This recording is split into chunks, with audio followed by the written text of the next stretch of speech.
Hello दोस्तों, future flash classes में आप लोगों का स्वागत है। यूट्यूब चैनल में 3 वीडियो हम दे चुके हैं विलयन चैप्टर से। अब चौथी वीडियो हम देने जा रहे हैं मोल प्रभाज। मोल प्रभाज क्या होता है? देखो विलयन के किसी घटक के मोलों की संख्या और विलयन में उपस्थित उसके सभी मोलों की कुल संख्याओं का अनुपात उस घटक का मोल प्रभाज कहलाता है। एक बार फिर देख लो, विलयन के किसी घटक के मोलों की संख्या और विलयन में उपस्थित उसके सभी घटकों के मोलों की कुल संख्या के अनुपात को उस घटक का मोल प्रभाज कहलाता है। अब विलयन में 2 घटक होते हैं। विलयन में कितने घटक होते हैं पहले ये जान लो।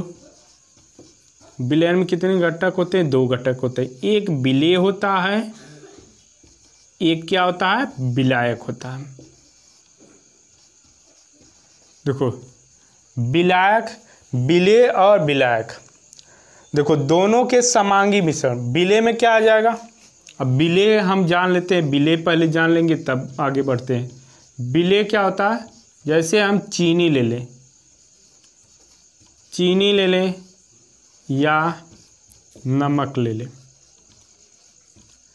और विलायक में जल ले लेते हैं। विलायक में क्या है? जल। अगर दोनों को हम क्या करें? मिला दें, दोनों को मिला दें, समांगी मिश्रण होता है। अगर हम जैसे एक किसी टब में या बीकर में लेकर जल को और उसमें चीनी मिला दे, चीनी मिला देंगे तो वह उसमें क्या हो जाएगा? घुल जाएगा तो वह क्या होगा? वह समांगी। इससे हमें यह नहीं देखकर विलयन को पता पाएंगे कि इसमें चीनी घुली है कि नहीं घुली है। अगर वह जब दोनों समांगी मिश्रण होते हैं तो वही क्या कहलाता है? विलयन कहलाता है। वही चीज़ क्या हो जाएगा? विलयन हो जाएगा। अब विलयन में हमें क्या है? अब विलयन तो हमारा क्लियर हो गया। विलयन में 2 घटक होते हैं। 2 घटक कौन कौन से होते हैं? अभी बता दे, विलेय और विलायक। विलेय और विलायक। विलेय क्या लिए हैं? एग्जाम्पल में चीनी लिए हैं, और विलायक में क्या लिए हैं? जल लिए हैं। दोनों का मिश्रण बनाकर हम विलयन बनाए। उसी में इसमें कहा गया है विलयन के किसी घटक के मोलों की संख्या। किसी एक घटक हम विलेय का लें या विलायक का लें, विलेय का लें या विलायक का लें, जो घटक है विलयन में किसी एक का लेना है, विलेय का लेना है या विलायक का। विलयन में उपस्थित सभी घटकों, यानी दोनों घटक विलेय और विलायक के सभी घटकों के मोलों का अनुपात उस घटक का मोल प्रभाज कहलाता। क्या कहलाता? उस घटक का मोल प्रभाज। देखो अभी सूत्र लिखे हैं, विलेय का मोल प्रभाज बराबर विलेय के मोलों की संख्या बटे विलेय के मोलों की संख्या प्लस विलायक के मोलों की संख्या। अब विलेय के मोलों की संख्या हम किससे दिखाते हैं? विलेय के मोलों की संख्या हम स्मॉल n से दिखाते हैं, और विलायक का कैपिटल N से। देखो स्मॉल विलेय का हम इस तरह भी लिख सकते हैं, इसको यक्ष से। मोल प्रभाज को किससे दिखाते हैं? यक्ष से दिखाते हैं। किससे दिखाते हैं? यक्ष से। यक्ष बराबर क्या हो जाएगा? स्मॉल n बटे small n plus capital N। एक इसका दिखाना है, विलेय का दिखाना है। किसका है? विलेय का। विलेय का मोल प्रभाज बराबर क्या हो जाएगा? स्मॉल n बटे small n plus capital N। मोलों की संख्या सबको पता है। मोलों की संख्या ज्ञात करने के लिए क्या होता है? मोलों की संख्या एक बार फिर देख लो, मोलों की संख्या बराबर क्या होता है? भार बटे अणुभार। क्या होता है? अणुभार। हमें विलेय इसमें क्या स्मॉल एन है तो इसका विलेय का भार होगा स्मॉल एन में, स्मॉल एन बराबर स्मॉल डब्लू बटे कैप स्मॉल एम। देखो एन बराबर क्या स्मॉल डब्लू बटे स्मॉल एम। डब्लू क्या है, स्मॉल डब्लू क्या है, विलेय का भार, क्या है विलेय का भार, विलेय का भार है। स्मॉल डब्लू क्या है विलेय का भार है और स्मॉल एम क्या है विलेय का अणुभार है, क्या है विलेय का अणुभार। इससे हमारा क्लियर हो गया ना। स्मॉल एन बराबर क्या है स्मॉल डब्लू बटे स्मॉल एम। स्मॉल डब्लू क्या है विलेय का भार दिया है और स्मॉल एम क्या है विलेय का अणुभार है, विलेय का भार इस। और कैपिटल एन बराबर क्या हो जाएगा, देखो कैपिटल डब्लू बटे कैपिटल एम, क्या है कैपिटल डब्लू बटे कैपिटल एम। कैपिटल डब्लू क्या होगा, क्या हो जाएगा विलायक, विलायक का भार, क्या है विलायक का भार। और कैपिटल एम बराबर विलायक का अणुभार।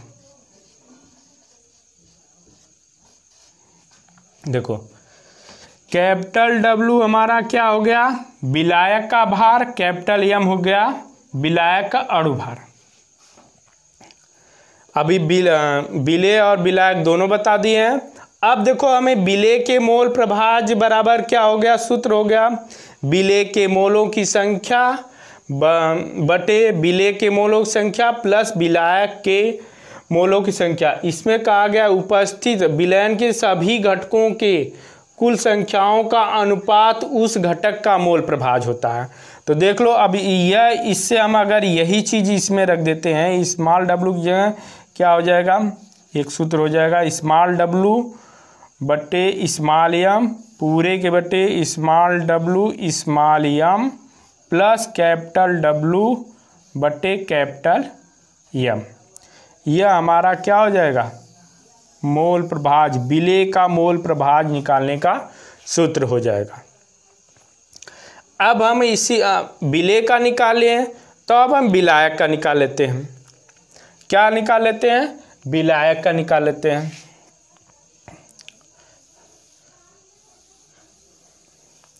अब विलायक का निकाल लेते हैं। विलायक का कैसे निकालेंगे,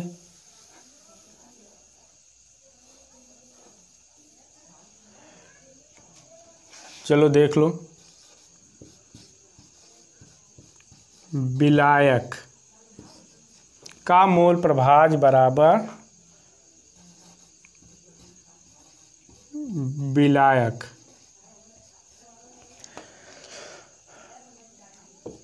देख लो, विलायक का मोल प्रभाज्य बराबर विलायक के मोलों की संख्या बटे विलेय के मोलों की संख्या प्लस विलायक के मोलों की संख्या। अभी पिछले अभी बताए हैं विलेय वाले में स्मॉल एन बराबर क्या बताएं स्मॉल डब्लू बटे स्मॉल एम और कैपिटल एन बराबर बताए हैं कैपिटल डब्लू बटे कैपिटल एम।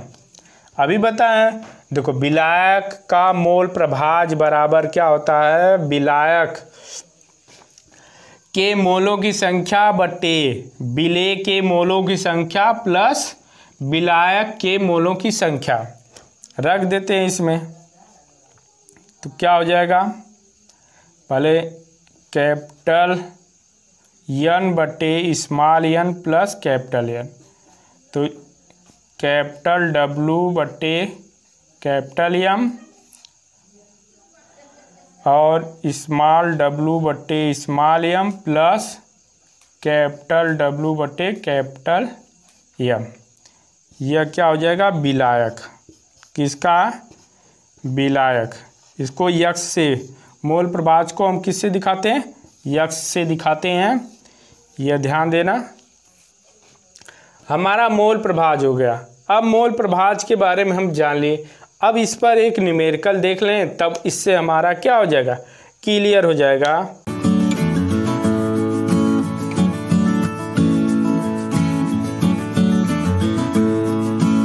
आइए देखते हैं, स्क्रीन पर एक क्वेश्चन है। 900 ग्राम जल में एसीटोन 5.8 ग्राम घोले गए हैं। विलयन में जल तथा एसीटोन के मोल प्रभाज ज्ञात कीजिए। एक बार फिर देख लो क्वेश्चन को, एक बार फिर देखो। 900 ग्राम जल में एसीटोन 5.8 ग्राम घोले गए हैं। विलयन में जल तथा एसीटोन के मोल प्रभाज ज्ञात कीजिए। ज्ञात में क्या है? देखो ज्ञात में क्या है? विलायक का भार दिया है। किसका दिया गया है? विलायक। विलायक का भार। विलायक क्या है? इसमें जल है। विलायक का भार दिया गया है कितना? 900 ग्राम।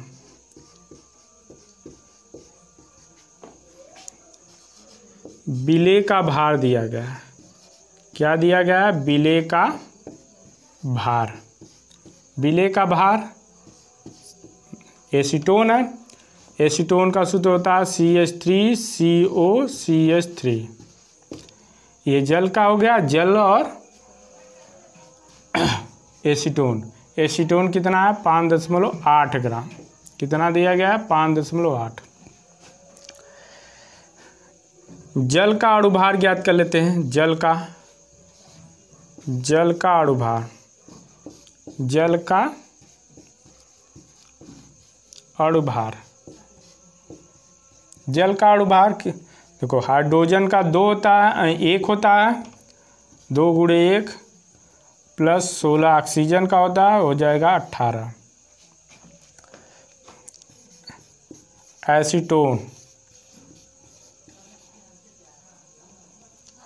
एसीटोन का सूत्र होता है CH3COCH3 का अणुभार। अणुभार कितना हो जाएगा? 12 + 3 + 12 + 16 + 12 + 3 कुल हो जाएगा 58। हमें विलायक क्या? जल है, और विलेय क्या? एसीटोन है। जल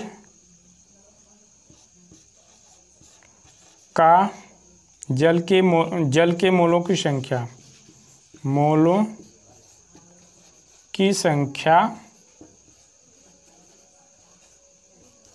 संख्या बराबर क्या हो जाएगा? जल का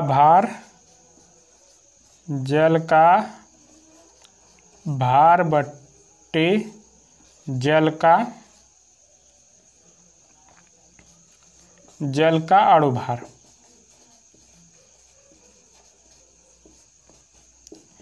जल क्या है? जल कितना है? कितना 900 बट्टे 18, 18 × 25 90, कितना आ जाएगा? 50। जल का मोलों की संख्या कितना आ गया? 50। अब एसीटोन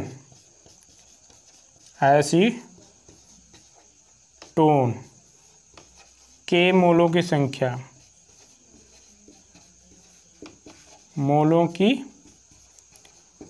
संख्या बराबर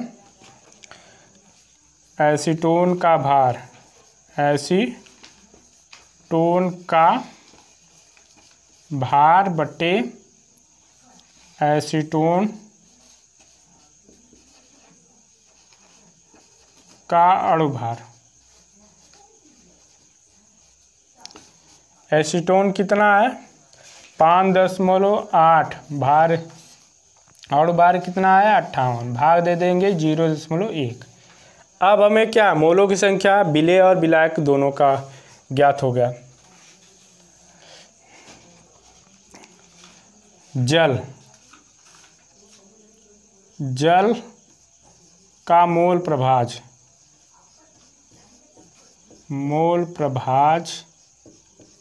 बराबर कैपिटल N बटे small n plus capital N। यहाँ पर हम दिखा देते हैं कैपिटल N और ये स्मॉल n है। दोनों की मोलों की संख्या हमें ज्ञात है। तो कितना है 50 बटे 0.1 प्लस 50, यह हो जाएगा 50 बटा 50.1। भाग दे देंगे तो आ जाएगा 0.9980। हमें विलायक यानी जल का मोल प्रभाज बराबर कितना हो गया, जल का मोल प्रभाज बराबर हो जाएगा 0.998। एसीटोन का ज्ञात कर लेते हैं। एसीटोन का मोल प्रभाज बराबर हो जाएगा, एसीटोन का मोल प्रभाज बराबर हो जाएगा स्मॉल n बटे capital N plus small n। चलो इसके क्या मोलों की संख्या स्मॉल n बराबर कितना है 0.1 बटे कैपिटल N का मान कितना है 50 प्लस 0.1, तो हो जाएगा 0.1 बटे 50.1। भाग दे देंगे तो यह भाग देंगे तो 0.0019। इसका लगभग में मोल प्रभाज हो जाएगा। लगभग में लिखते हैं एसीटोन का मोल प्रभाज बराबर हो जाएगा 0.002। लगभग में ये इसका इतना है। पॉइंट के बाद तो हम अगर ये 5 से अधिक है तो उसको हम क्या निकटतम मान में लिख लेते हैं। अगर ये वीडियो आप लोगों को अच्छा लगा हो तो इसे लाइक और शेयर करें। धन्यवाद।